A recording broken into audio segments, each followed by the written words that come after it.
My 33 girlfriend, 32, has one incredibly annoying habit I cannot stand. Ok, this is going to sound petty. I promise you it isn't to me. We've been dating for almost 2 years, and in almost every way she is the one for me. I want to get married to her, however, I realize this sounds so petty, but for some reason this bothers me so much more than it should. She has the absolute worst restaurant etiquette. 1. She barely tips. We both have good jobs, money is not a problem for her or I. We kind of take turns paying when eating out. I normally tip 20, maybe a little more or less depending on the situation. Over the weekend she tipped $3 on a $46 bill. Sometimes I've tried to leave cash on the table, but she gets upset, takes it, hands it back to me. We've only had a few fights, and almost every one of them have started like this. She is absolutely convinced that throwing a few dollars is more than enough. She gets all of this from her family. Her parents took us out last Christmas to a very expensive steakhouse. Her dad made an absolute scene and production of tipping $20 on a $500 bill because it's the holidays. 2. She sends almost every dish back.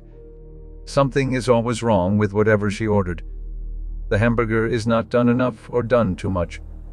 There's dirt in the lettuce in her salad. The pasta isn't cooked enough, you get the idea. Every time. 3. She expects the waitstaff to be paying attention to her needs instantaneously. She's not necessarily verbally abusive towards them, but she keeps making demands. Water or iced tea needs constantly refilled. We need more napkins. This fork is dirty, etc. If she's expecting or asking for something and that person isn't right there, she'll start asking me loudly, where are they, to get some attention. 4. She argues over the bill every time, demanding to speak with the manager to have something taken off or reduced because she wasn't satisfied. It doesn't matter if it's Applebee's or the Capitol Grill. Never pay the full amount.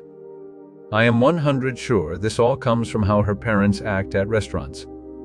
I have seen them do this every time we've eaten out together. It isn't a money thing either, they're not struggling. It is to the point that I don't like going out to eat because of what I know is about to happen. She is completely aware of how tipping is supposed to work, but insists that it is optional and to stop throwing money away. There's no other situations where she has this anti-social behavior except at a restaurant. I cannot get my mind around it. Everywhere else she is a kind, reasonable, sweet person, but as soon as she's in a restaurant she turns into this. How the hell do I convince her that this type of behavior needs to change and is really bothersome and antisocial? I've tried explaining time and time again, and it goes in one ear and out the other.